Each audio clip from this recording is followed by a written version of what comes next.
It's Insanity Check. I'm Skillet Sauce. That's Ken, and that's Beats over there in the corner. Looking a little bit better now. I think we cheered him up a little bit. And this is Insanity Check. Where can we be found? Yeah, we can be found on YouTube at Insanity Check Radio. That's one word. Twitter at Insanity Check 12, and Facebook Insanity Check. So there you have it. Very good. Oh yeah, and check out that retrospective we have on YouTube. It's like it's an amalgam of all the things that we've done, mid-season things. So it's it's really good. It's about 80 minutes, I believe you said. It's like about 80 minutes. 80 minutes is some of the things that some of the craziest stories that we touched upon and all that other stuff during the first part of our, the first half of the year. So yeah. So this will be on the second retrospective video. Oh yeah, I like this a lot. This I like. You could lead. It's Porn stars. We all like porn, whether we like to admit it or not. Porn stars, it says here, are more religious, have higher self-esteem than other women. Who'd have thunk it? A new study finds the female porn stars are more religious and have higher self-esteem than other women. The study, which was published in the Journal of Sex Research, concluded that these women do not fit the damaged good hypotheses. There are a lot of I guess it's a stereotype too that it's all feminists who think this, but a lot of people think that if you're in porn, then you've been abducted, you're in a cult, you are in a sex slave trade, or you're just basically strung out on drugs every single day of your life so that you can't escape. And escape is what you want to do desperately. Which has been the story. And they always say that women are being taken advantage of. They show that old movie, that old black and white movie with the guy that's pimping, that white guy. You got those white girls like, yeah, there's a job that you could do. You could make some money. Right. It's old propaganda film from back in the days. And they always wanted to seem like these women they have no choice. They're being taken advantage of. They're runaways. They're estranged. They're junkies. There's something. They're weak women. They're insecure. There's some reason other than they just want to do what they're doing. Or good old daddy touched me in the wrong place. Yeah, some family issues or something like that. But it can, rarely would people, accept the fact that some of these people just enjoy doing this nasty shit and it doesn't bother them. And they like getting paid for it. Like there's this woman, Belladonna, who's one of the nastiest hoes. Nasty hoe. Nasty bitch. Super hot bitch. Lord have mercy. I love that bitch. Yeah. Any case, but yeah, she's a real fine, foul, nasty hoe with a gap between her teeth. She's just real nasty. But in any case, she comes from a full family home, mother, father, everybody, probably a dog, picket fence. She was raised with a Mormon or something like that, right? I believe at some point in her life she was part of the Mormon clan. Yeah. She left, went to suck dick and all the rest of this porn shit. Then she went home. Went home and realized that, I don't like this life here. I like having mad dick in my face. So she went back to the place that made her happy. She didn't get beaten and, had track marks on her arms and shit like that. So I think, this story, should shed a lot of light on these people. We've had some experience with this industry. I watch them. Yeah, well, you know what I'm saying. Just from research and different things like that. And if you speak to people, these people approach this just like a job.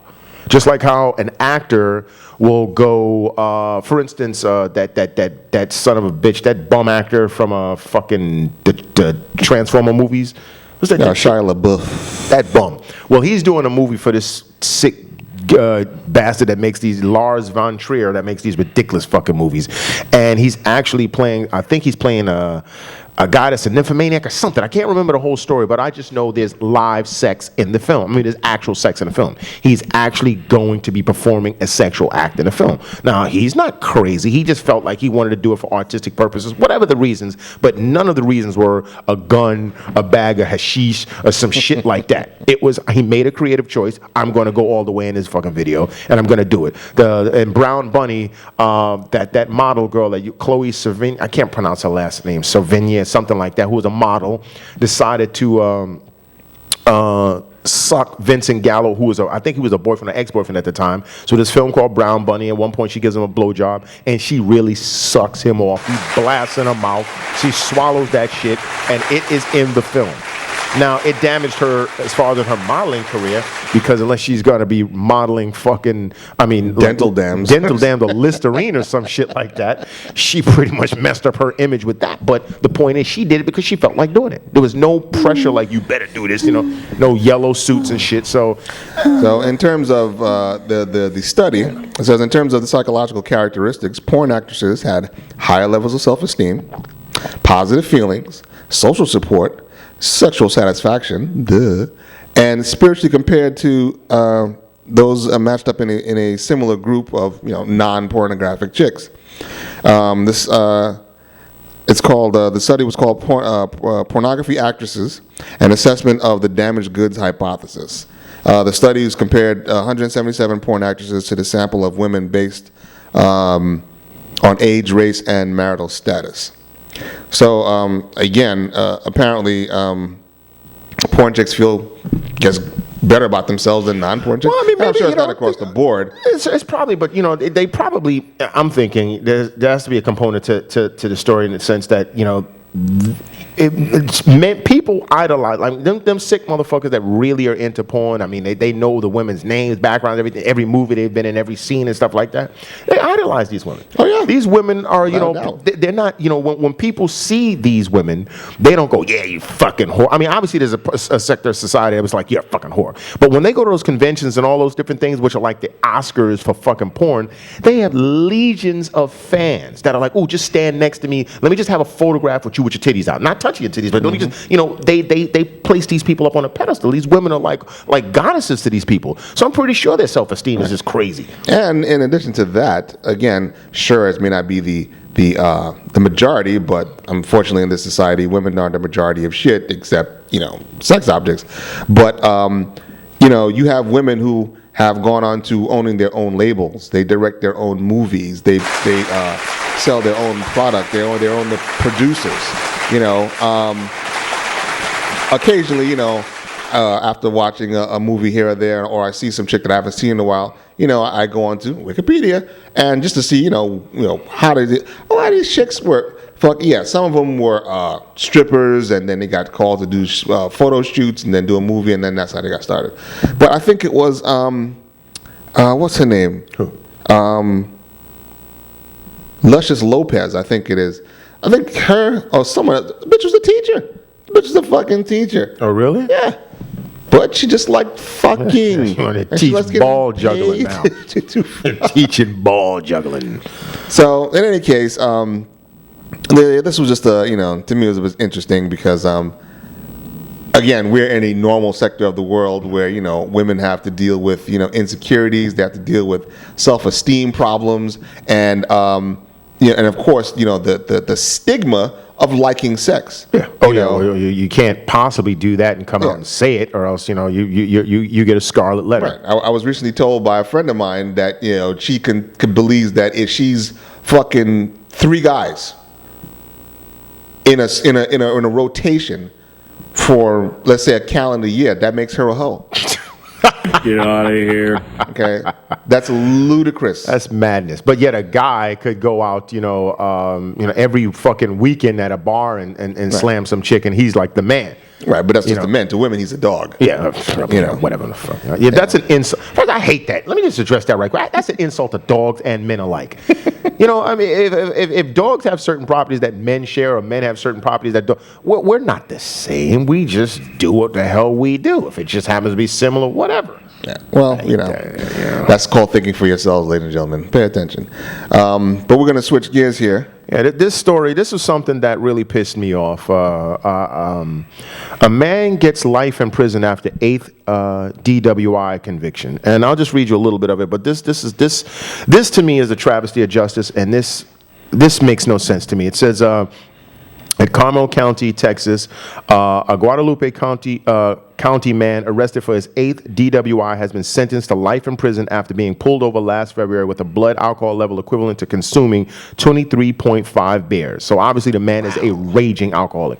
In late February, authorities said Cornelio Garcia-Mata was driving nearly 6 times the legal alcohol limit when he was pulled over around 6 p.m. off Interstate 35. But so then it wasn't beers, it was actually cervezas. Yeah, something like that. And New Bruinfels. It's the fucking chickens again. Racists. Jesus, the racism. But while on probation, he picked up his second since Since he's a habitual offender, he faced 25 years to life in prison for his latest offense. Subsequent blood test shows that his blood alcohol level was .446. Cumberland County Chief Felony Prosecutor Samuel McCrary told the court. According to the WOAI, it was a good verdict for the community. That's somebody we won't have to worry about killing somebody. And a video posted on YouTube February 26th, an officer dashboard camera shows Garcia-Mata swerving in his truck before being pulled over on suspicion of intoxication. They asked him, how much alcohol have you been drinking today? Asked the officer. I'm not drinking, Garcia-Mata replied in a slurred speech. Okay, long story short, they gave this motherfucker life. And he's clearly an alcoholic. Anyone that can put that much alcohol into their body and not be dead is an alcoholic. Why would you lock this man away and make, obviously, taxpayers pay this man's jail time for the rest of his life when he needs help? Okay, you're worried about him operating a vehicle because he's always, inebriated. Why not lock him into a facility that will take care of his alcoholism, suspend his license, obviously do not let him drive, incarcerate him, but not in a regular fucking jail, in a place that can clean his system out, because I don't think this man is drinking to go out and kill, but obviously operating a vehicle while drunk can kill somebody, and you should pay for that, but not life in jail. This man needs help, not jail. This is one of the worst stories I have seen, where people that actually go out and shoot motherfuckers get out in 10 to 15. Like, did you want to shoot him? Yeah, I didn't want him to die, but I was mad at the motherfucker. Pow! Yeah. And I'm out in 20 years or 15 years with good behavior or some shit like that. Yeah, this guy gets life with no parole or some bullshit like that. I mean, this is a disgusting. He will be eligible for parole in 30 years when he is 75 years old. That's fucking outrageous. They deliberated for only 20 minutes to sentence this man. I wonder if that was really his peers. I wonder if that was really his fucking peers that would sentence him in 12. We don't even have to deliberate over this. And so he hasn't, because the part of this that I find, no, he has not killed that's the anyone. Fascinating part. You run around with 4 6-packs of beer in your system, and you don't even get into an accident. I mean, he's been obviously swerving and doing a whole bunch of other stuff, but he has not killed anyone or anything like that. And they give him, he can't get parole for 30 years. That, like, literally, people that have gone out, forget with a vehicle, because people that commit vehicular homicide gets like 2 years in some cases and shit like that. But I'm talking about people that literally, I got a gun and I'm gonna shoot your ass, and I shoot you and you wound up dying in a hospital 3 days later. Get out of jail in less time. And where was this again? This is in Texas. That was an offensive fucking story to me.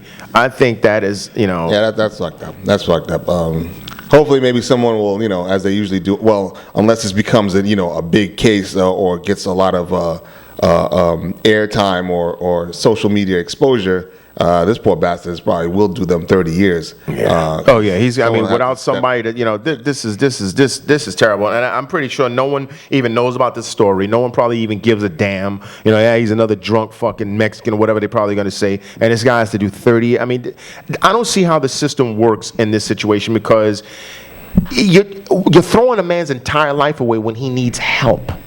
Well, and you figure by the time, let's say, he's not going to be able to get any alcohol in jail, most likely, right? I guess he's probably not going to be able to get the mass quantities, them Coneheads mass quantities of beer that he's drinking. For all you people out there, remember the old Saturday Night Live sketch with the Coneheads? They used to drink mass quantities of beer all the time. That's what they got. They were aliens. But in any case, he's probably going to be clean and sober within a year.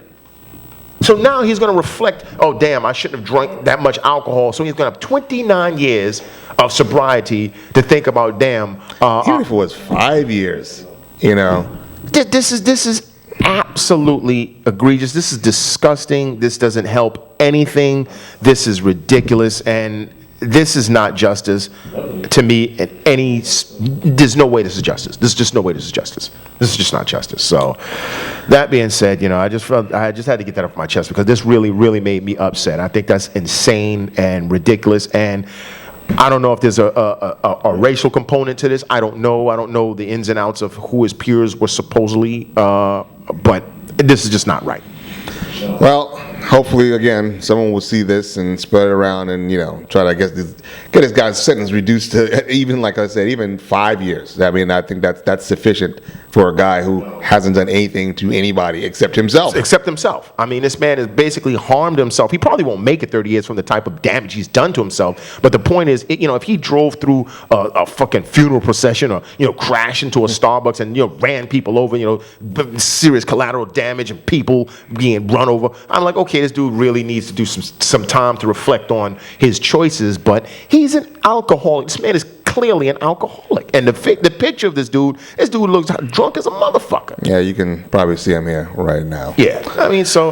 But anyway, we will weep, shed a tear for our amigo, and we'll be back after a couple of minutes. Yeah, we're at break.